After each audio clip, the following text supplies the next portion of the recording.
ইঁদুর থেকে বাঘ গল্পের ছলে প্রধানমন্ত্রী নরেন্দ্র মোদীকে আক্রমণ করলেন দেবাংশু ভট্টাচার্য। এখন নরেন্দ্র মোদী বাঘ হয়ে রান্নাঘরে থাবা বসিয়েছে। এই লোকসভা ভোটে জবাব দেবে জনতা পুরোহিত। শুক্রবার পুরুলিয়া জেলা তৃণমূল কংগ্রেসের কেন্দ্রীয় বিজেপি সরকারের বিরুদ্ধে অনুষ্ঠিত হয় প্রতিবাদ সভা। সভায় মুখ্য বক্তা হিসেবে উপস্থিত ছিলেন সোশ্যাল মিডিয়া এবং আইটি সেলের ইনচার্জ দেবাংশু ভট্টাচার্য। সেখানেই সভামঞ্চ থেকে কেন্দ্রীয় এজেন্সি এবং কেন্দ্রীয় সরকারকে তীব্র কটাক্ষ করেন দেবাংশু।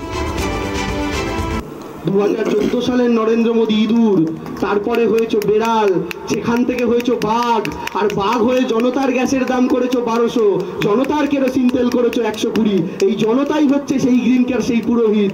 তাই আজকে বাঘ হয়ে যখন এই জনতার রান্নাঘরে থাবা বসিয়েছো, এই জনগণ আবার কুমণ্ডল উজ্জ্বল নিয়ে বলছে দয়ার যোগ্য তুমি নও, আবার ফিরে গিয়ে গুজরাটের মুখ্যমন্ত্রী হও বলে ছিটিয়ে দিয়েছে।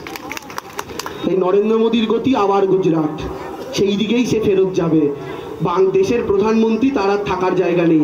দেখুন, আমাদের অত ভেবে লাভ নেই কোন রাজ্যে কি হবে, ইন্ডিয়া জোট হবে হবে না কি হবে দিদি ঠিক করবেন।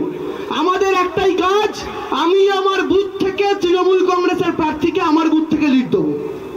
42টা আসনের মধ্যে যত বেশি সিট দিয়ে দিদিকে আমি দিল্লি পাঠাবো, দিদি তত বেশি গলার জোরে আপনার অধিকার ছিনিয়ে আনবে। যে আপনাদের 100 দিনের কাজের টাকাটা মেরে দিয়েছে, হজম করে দিয়েছে, যারা কাজ করেছেন তাদের টাকাও দিচ্ছে না।